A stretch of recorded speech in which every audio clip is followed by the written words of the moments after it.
પાલભાઈ, સરકાર દ્વારા અત્યારે જે જાહેરાત કરવામાં આવી છે ખેડૂતોના વીજ લાઈનના પ્રશ્નને લઈને તમારી પ્રથમ પ્રતિક્રિયા? બેન, જે રીતે અમે છેલ્લા 6 મહિનાથી આખા ગુજરાતમાં ખેડૂતોને કાયદાકીય માહિતી આપીને એને જાગૃત કરીને, બરાબર છે, 1885 નો ટેલિગ્રાફ શું છે, 2003 નો ઇલેક્ટ્રિસિટી એક્ટ શું છે, 2013 નો જમીન સંપાદનનો કાયદો શું છે, રાજસ્થાન સરકારની પોલિસી શું છે, કેન્દ્ર સરકારની 2025 ની એસઓપી શું છે, આ બધું જ સમજાવી અને લગભગ 101 સભા કરી, 101 જેટલી સભાઓ કર્યા પછી 15 જૂને સરકારને અલ્ટિમેટમ આપવા માટે હજારો ખેડૂતો હજારો ટ્રેક્ટર લઈ અને અમદાવાદ આવ્યા અને ત્યાર પછી અમે બ્રજવાણીથી સતી માતાના આશીર્વાદ લઈ અને દ્વારકા એક પદયાત્રા ચાલુ કરી અને બીજી કોણથી પદયાત્રા ચાલુ કરી અને દ્વારકાધીશને શરણે જવાનું જયારે નક્કી કર્યું હતું, લગભગ અડધે પલ્લે પહોંચ્યા છીએ ત્યારે સરકારે અમારી જે માંગ હતી એના અડધે પલ્લે સરકાર પહોંચી છે. અમારી માંગ હતી કે માર્કેટ ભાવના 4 ગણું વળતર આપવામાં આવે, નંબર 1. બીજી અમારી માંગ હતી કે જે અમારી ઘટતી કિંમત છે જમીનની, માની લ્યો કે કોઈ ખેડૂતના ખેતરમાં થાંભલો કે તાર આવે છે, એની પહેલા એક ખેતરની કિંમત લગભગ 50 લાખ હોય તો થાંભલો કે તાર આવવાથી એક જમીનની કિંમત 18 થી 20 લાખ થઈ જાય છે. એટલે ઘટતી કિંમત છે ને 30 વર્ષ સુધી આ થાંભલો રહેવાનો છે, બરાબર છે. એટલે એ માટેની પોલિસી શું, ઘટતી કિંમતમાં ક્યાંય કરતા ક્યાંય આમાં આખામાં ક્યાંય કરતા ક્યાંય ઉલ્લેખ નથી. નંબર 3, અમે સતત કહેતા હતા કે અમારે જે જોખમ છે, અમારો થાંભલો તાર ગમે ત્યારે થાંભલો પડે, તાર તૂટે, શોર્ટ સર્કિટ થાય, ખેડૂત પરિવારના સભ્ય અપમૃત્યુ પામે, કાયમી ખોડખાપ પણ ઉભી થાય, ખેડૂતનો આખો પાક સળગીને રાખ થઈ જાય, તો આવી પરિસ્થિતિમાં સરકારે વીમા કંપનીઓને કહી અને સરકારે પોલિસી બનાવવી જોઈએ કે જે વીજ લાઈન નીકળતી હોય એ વીજ લાઈન માટે દરેક ખેડૂતનું પ્રીમિયમ ભરવામાં આવે અને જો ખેડૂતને આવી કોઈ અકસ્માતની ઘટના બને અને ખેડૂતને અકસ્માતની ઘટનામાં કાયમી ખોડખાપ પણ ઉભી થાય કે મૃત્યુ થાય તો 15 કરોડ રૂપિયા સરકારે આપવા જોઈએ. એટલે આ ખાનગી કંપનીએ એનો 15 કરોડનો વીમો ઉતરાવી દેવો જોઈએ અને જો પાક નુકસાની જાય તો ઓછામાં ઓછા 10 લાખ સુધીનો વીમો એમણે ઉતરાવી દેવો જોઈએ. આ જે અમારી માંગ હતી, આમાંથી એક પણ માંગ માત્ર ને માત્ર માર્કેટ ભાવના 4 ગણાની જે વાત હતી એમાંથી 2 ગણા સુધી સરકારે સ્વીકાર્યું છે અને એમઆરસી બનાવવાની સરકારે જે અમારી માંગ હતી એમઆરસી વાળી વાત સ્વીકારી છે. પણ એના માટેના હવે સરકાર જયારે પરિપત્ર કરે અને પરિપત્રમાં જે શબ્દોની રમત શું આવે છે બેન, એ ખૂબ જોવી જરૂરી છે. એટલે જ્યાં સુધી શબ્દોની રમત ન આવે, પરિપત્ર ન આવે, ત્યાં સુધી વિસ્તૃતમાં કેવું મુશ્કેલ છે. અને પાલભાઈ, જે કમિટીની રચના કરવાની વાત છે એ કમિટીને લઈને તમારું શું માનવું છે? બેન, માર્કેટ રેટ કમિટી છે એ માર્કેટ રેટ ડિટર્મિનેશન કમિટી છે. એ 2025 ના કેન્દ્ર સરકારની એસઓપી માં ઓલરેડી છે, પણ એમાં જે રીતે કહ્યું છે કે 20% એ આખી કોપી આમ તો 2025 ની માહિતી છે, બરાબર છે.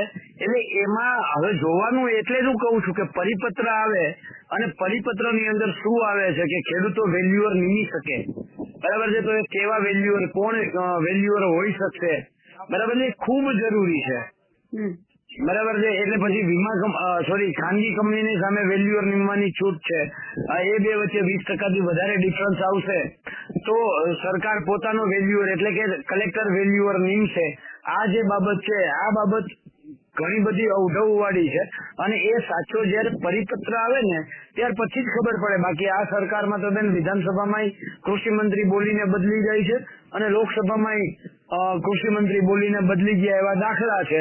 એટલે જીતુભાઈ વાઘાણી બોલીને બદલી જાય એમાં કોઈ નવાઈની વાત નથી. આમ તો નરેન્દ્રભાઈ દેશના વડાપ્રધાને બોલીને બદલી ગયા છે, બરાબર છે. તો જીતુભાઈ નો તો શું વાત વિચારાનો.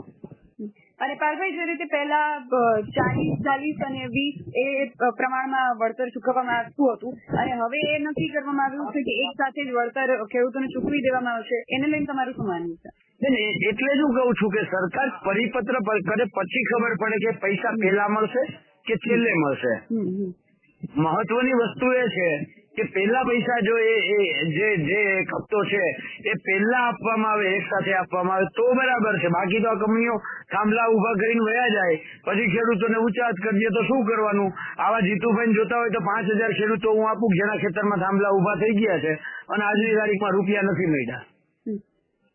એટલે અપાલભાઈ, અત્યારે તમે જે યાત્રા લઈને નીકળ્યા છો તો તમારી સાથે ઘણા બધા ખેડૂતો છે.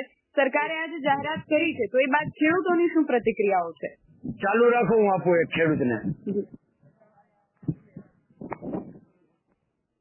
હેલો ભાઈ, સરકાર દ્વારા અત્યારે જે જાહેરાત કરવામાં આવી છે ખેડૂતોના વીજ લાઈનનો જે પ્રશ્ન હતો એને લઈને ખરેખર ખેડૂત શું માની રહ્યા છે, ખેડૂતોના આ વિષયને લઈને શું મત છે એ તમારી પાસેથી જાણવું. ખેડૂતે માહિતી હતા 4 જણા અને આઈપા 2 જણા ડબલ આઈપા ખાલી. પછી બીજું અત્યારે જે આ લોકોને હે ને આની પેલા ઘણી વખત પાક વીમામાં હોય, અછતમાં હોય, દર વખતે મોટી મોટી જાહેરાતો કરતી હોય પછી ખેડૂત સુધી પહોંચતું નથી. લોલીપોપ આપવાનું આ સરકારને આદત થઈ ગઈ દર વખતે.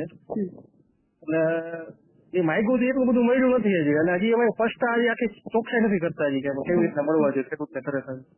એટલે સરકારે જે જાહેરાત કરી છે ખેડૂતો એનાથી અસંતુષ્ટ છે એવું કહી શકાય? હા, અસંતુષ્ટ છે, કારણ કે સરકારે આવું દર વખતે આવી જાહેરાત કરી દે છે. ઈ સર્વેમાં આવી જાહેરાત કરી હતી, ઘણી વખત જાહેરાતો કરતી હતી, એટલે અસંતુષ્ટ છે ખેડૂતો એના હિસાબે. અને જે કમિટીની રચના કરવાની સરકારે વાત કરી છે, કમિટીને લઈને તમારું શું માનવું છે? કમિટી તટસ્થ કામ કરશે? કમિટીમાં તેને એવું છે કે કમિટીમાં કોઈ ખેડૂતનું હાંભળે નથી. આની પહેલા જમીન સંપાદન જયારે ઘણી વખત અલગ અલગ જગ્યાએ કરવામાં આવી ને ત્યાં પણ આ ચીજનું હોય કમિટીની રચના કરવાનું કહે, પણ કમિટીમાં કોઈ ખેડૂતો હોય એને બોલાવતા નથી. અને એના જે કિસાન સંઘ ને સંસ્થાઓ છે એમને બોલાવી અને કમિટીનો ભાવ નક્કી કરી લઈએ પોતાના જે માણસો છે એવી. હજી અત્યાર લગી કોઈ કમિટીમાં ખેડૂતોને બોલાવ્યો, અસરગ્રસ્ત ખેડૂતોને બોલાવ્યો દાખલો પણ નથી. તો હવે આગામી સમયમાં આને લઈને શું કરવાનું ખેડૂતો વિચારી રહ્યા છે? ખેડૂતો એવું વિચારી રહ્યા છે જ્યાં સુધી એને ન્યાય નહીં મળે ને જે નક્કી કરેલા ભાવ છે તે લગીના એ માંગણી સતત ઉભી રહે. આપવું બીજા ખેડૂતો નથી, બીજા ખેડૂતો છે ને આપવું. હાજી બેન, ખેડૂતો 4 ગણાની માંગણી કરી રહ્યા હતા. સરકારે હવે 2 ગણાની જાહેરાત કરી છે.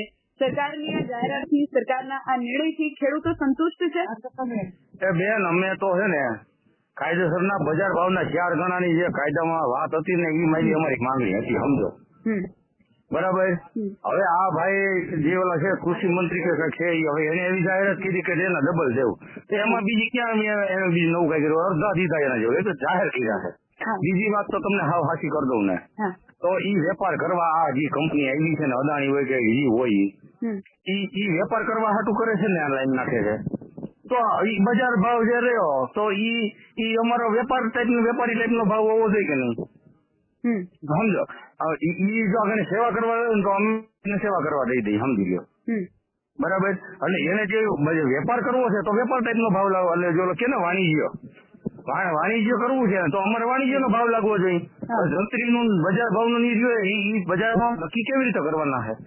ગામડાના અમુક અંતરિયાળ ગામ છે, જંત્રી ને બજાર ભાવ ની તો હાવ ટૂંકા છે બરાબર. અને ચાર રૂપિયા મારો દીકરો મરી જાય કે મારો વાડીએ મૂલી હોય, મજૂર હોય કે કોઈ અમારો અંગત હોય કોઈ, તો એની જવાબદારી હું જીતુભાઈ લેવાના છે? ખાલી વાતો કરે એમને. હવે હમણાં થોડાક ટાઈમ પેલા 1.5 મહિનો થયો બેન, 1.5 મહિના પેલા કઈક કેન્દ્રના ઓલા મંત્રી છે ને કૃષિ મંત્રી, એને એવું કીધું હતું કે ભાઈ ગુજરાતમાં પાક વીમાની યોજના ચાલુ કરો. બોલ્યા કઈ પાક વીમા વાળું? અમે 5 વર્ષના 56,000 કરોડ રૂપિયા ખાઈ ગયા છે. હજી એ નથી દીધા અને હજી નવું લોલીપોપ ને અમારે જલેબી ઘૂસરા જેવી વાતો કરી હોય ને. આ ખેડો ક્યાં છે, મોરું ક્યાં છે કઈ ખબર જ નહીં પડતી. અમને આ ઉપર અટલ ભરોસો નથી જાવ દે અમારા ખાતામાં કાવડિયા ન આવે. કાયદા મુજબ જે ઓલા કેન્દ્ર સરકાર વાળા કઈક 2013 માં બનાવ્યો હતો બરાબર, ઈ બજાર ભાવ ઈ મહિલો ગણવાનો થાય, ખેડૂત કે એની વાત માનવાની થાય તો અમને કઈક એમ લાગે કે ખાતામાં જમા થાય એના કાગળિયા પાકા અમને દીએ. અને આ પોલીસ નું તંત્ર હટાવી અમારી ઉપર જે ખોટા કેસ કર્યા છે અમારા ખેડૂત ઉપર બધા ઉપર, ઈ બધા ઉપર કેસ હટાવી લે. ઈ પતિવાદી એ વાતું છે અને કાગળિયો થઈ ગઈ અમને કે નાના જે આ પાકા પાય આ પાડવાને તમને મળી જાય. અને જો અમારી હાજી માંગ તો એક સાંભળે 2 કરોડ રૂપિયાની હતી બરાબર. અને કા ભાડું મહિને 5,000 ઓછામાં ઓછા ને રૂપિયા 10% દર વર્ષે વધે છે સરકારના નિયમ મુજબ એ રીતે વધારો દે બરાબર છે એમાં તો કાંઈ બોલ્યા નથી અમે હવે આ લોલીપોપ ને આ નકરી ઓલી જલેબી ખાઈ થાકી ગયા બેસી અને આપ જે રીતે કહી રહ્યા છો કે બજાર ભાવના 2 ગણાની સરકારે જાહેરાત કરી છે તે બજાર ભાવ કોણ ગણશે એટલે સરકારે એના માટે જે કમિટી રચવાની જાહેરાત કરી છે એનાથી આપ સંતુષ્ટ છો ના જરાય નહીં એનું કારણ તમને પાક વીમા યોજનામાં અમને હાવાનો અનુભવ થઈ ગયો જે ઓલા આંકડા બનાવવાના હતા ને એમાં ખેડૂતની કમિટીને ભેગો રાખવાનો હતો બરાબર ક્યાં રાખ્યો નથી કાગળિયો દીધો કેટલા ટકા અમારા ગામમાં કેટલી વરસાદનું નુકસાન થયું છે ફાયદો થયો છે કોઈ જાતનો ક્યાંય ખેડૂત ભેગો લીધો નથી આ નકરા છે ને હાવ ખોટા લોલીપોપ જ દે અમને આની કોઈ કમિટી પર ભરોસો ખેડૂતનું હાલવા દેવાના નથી એની કમિટી બનાવી લે આપમેળે તો હવે આગામી સમયમાં ખેડૂતો શું વિચારી રહ્યા છે અમારી લડાઈ બેન ચાલુ છે જ્યાં સુધી અમારા ખાતામાં પૈસા ન આવે ને પૂરા અમારી માંગણી છે સાંભળે ઓછામાં ઓછા 2 કરોડ અને સાંભળે 50,000 રૂપિયા ભાડું અને જે અમારી બીજી ઘણી માંગુ છે ને એ બધી માંગુ જ્યાં સુધી આખા પાય ન થાય ને ત્યાં સુધી અમારા આ સરકાર પર ભરોસો નથી